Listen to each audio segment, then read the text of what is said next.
Hey everybody, it's Heather. I've got a few recipes that I wanted to share for juicing. So I had this brainy, awesome idea that I wanted to come up with a juice that I just thought would taste really good. It was just my idea, and I started looking for recipes online, and I could not find one like this. So I have a backup plan just in case this tastes nasty. So what I've got, plus I wanted to give some ideas. When I juice, some days I'm just lazy. Today's one of those days where I'm going to juice like 3 different things and just put them in mason jars and drink them throughout the rest of the day because I don't feel like cleaning the juicer a lot. The best thing to do is to drink them fresh. That's the best for you. But sometimes people don't like spending the time messing with juicers. I hear everybody gripe about, washing the juicer. When you juice as often as we do, sometimes I like to just do knock a few of them out. And this is how we roll in my house. I actually have taken mason jars, I've taken the lids, I paint the lids with chalkboard paint. That way, and they wash in the dishwasher, they wash when you wash them in the sink. And what I do is I just write with chalk.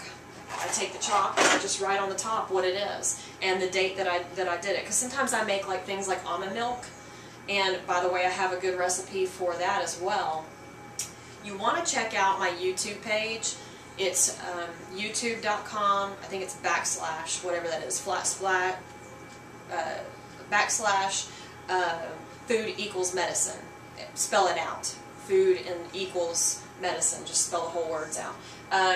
Because I'm going to be posting some good recipes. I've got a recipe for homemade almond milk on there.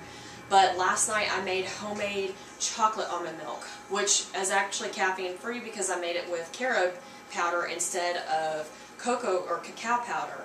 So I feel like is even better for you because I can't have caffeine. So anyways, might want to check those out because I'm going to be posting recipes like this one and some of these that I'm sharing. I'll be posting those. I've got also some good healthy eating.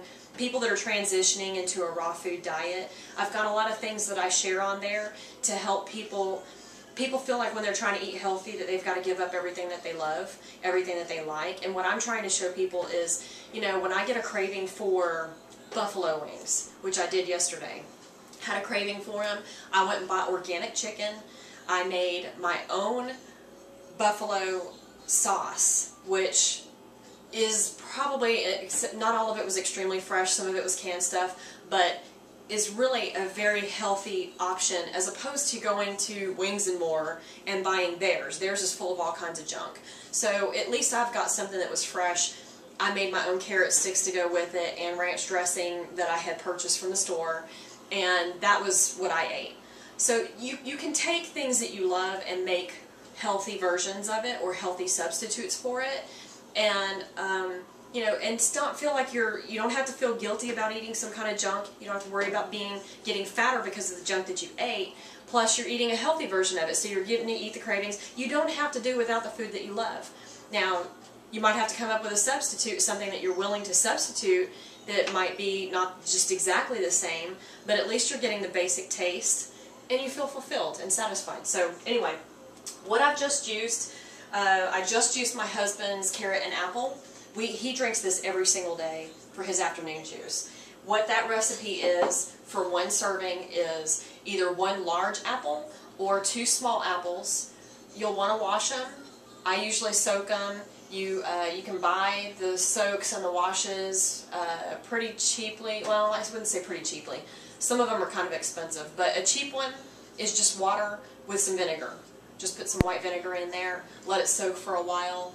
I'm sure that it doesn't get every single thing like all the parasites and stuff, but at least it gets general bacteria and things like that off. But they make some more high-dollar ones, which I'm not going to go into right now. Anyway, so that's carrot and apple. You'll do either 1 large apple or 2 small apples and 5 carrots, 5 decent-sized carrots. Cut the tops off, juice that. That's a good juice. Like I said, I think I mentioned, so I just got through juicing that one. I try to be smart about the juices that I choose.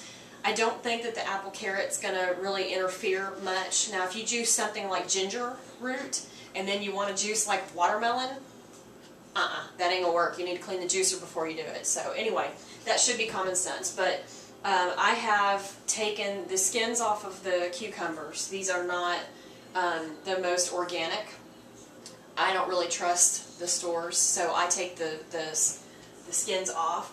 My brainy idea was cucumber and strawberry. Do not cringe. I'm thinking that this is going to be a good juice. If it's not, I have a backup plan. I'm going to throw some watermelon juice in there. I'm going to be juicing watermelon anyway because in my house, we love it. Now, these are seasonal vegetables. Some of them are. I think cucumbers are year-round. But watermelon is about to go out of season. And strawberries are still pretty plentiful. So I'm able to get cucumbers, watermelon, and strawberries right now for relatively decent prices. So I'm going to try the cucumber, and let me rinse this really quick. I didn't even think about that. I'm going to try the cucumber and strawberry, and you know, you might be able to, if it doesn't taste, because a lot of people think, ew, because the strawberry might be kind of tart, but I actually think that you could probably add just a tiny bit of stevia to it and sweeten it up a little bit, and it would be awesome. But I'm thinking watermelon juice would be good in it too. Now, I wanted to mention, you can use some of these not so stellar, I don't know if you can tell, the not so stellar strawberries. They're kind of, it's not moldy, but it's kind of, you know, squishy. And some of those I like to save for juicing because those are really flavorful. So anyway, I'm going to go ahead and juice these. So we've got, I'm juicing 2 cucumbers. And I'm thinking about juicing just, the color's not going to be beautiful on this, but I'm thinking I'm just going to take a small handful of the strawberries and throw in here with it. So, you know, just a handful of them to chunk in.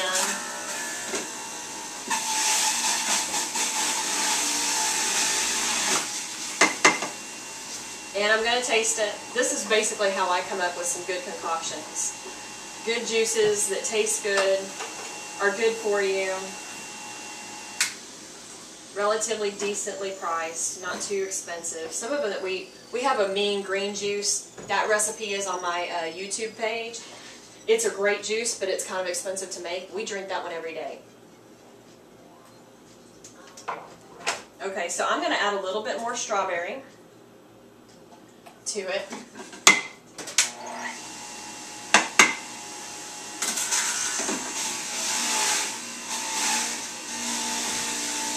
The taste I'm going for is where I can taste both, the strawberry and the cucumber.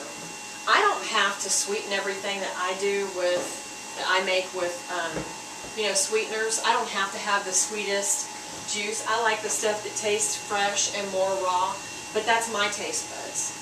So, I also wanted to mention that on naturalnews.tv, their website, I have a pumpkin spice juice. It's a fresh juice that I have made up a recipe for.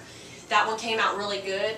If you don't like juices that taste super fresh, you can go get the canned pumpkin, although I don't recommend it. But you can, if you want to have like a pumpkin spice latte coffee, and you're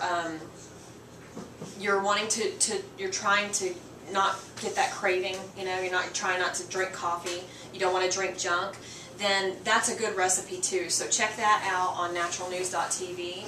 It's the pumpkin spice, I think it's a pumpkin spice juice is what I called it. But you could use the canned, the same amount of pumpkin for the canned instead of the fresh. Just thought I'd mention that. But anyway, so you've already gotten 2 recipes in one video. I don't know how long this video is, but I know I'm going to have to cut it short because it'll take forever to make it.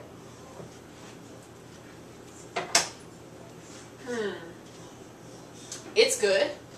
I'm thinking that it probably needs some stevia. But what I'm going to do is pour off half of it right here. And I'm going to add some watermelon juice to it. That's a whole nother, this is, I mean, these are easy to come up with. So, let me try that.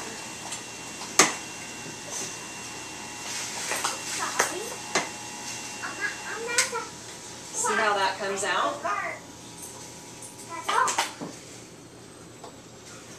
That actually tastes excellent.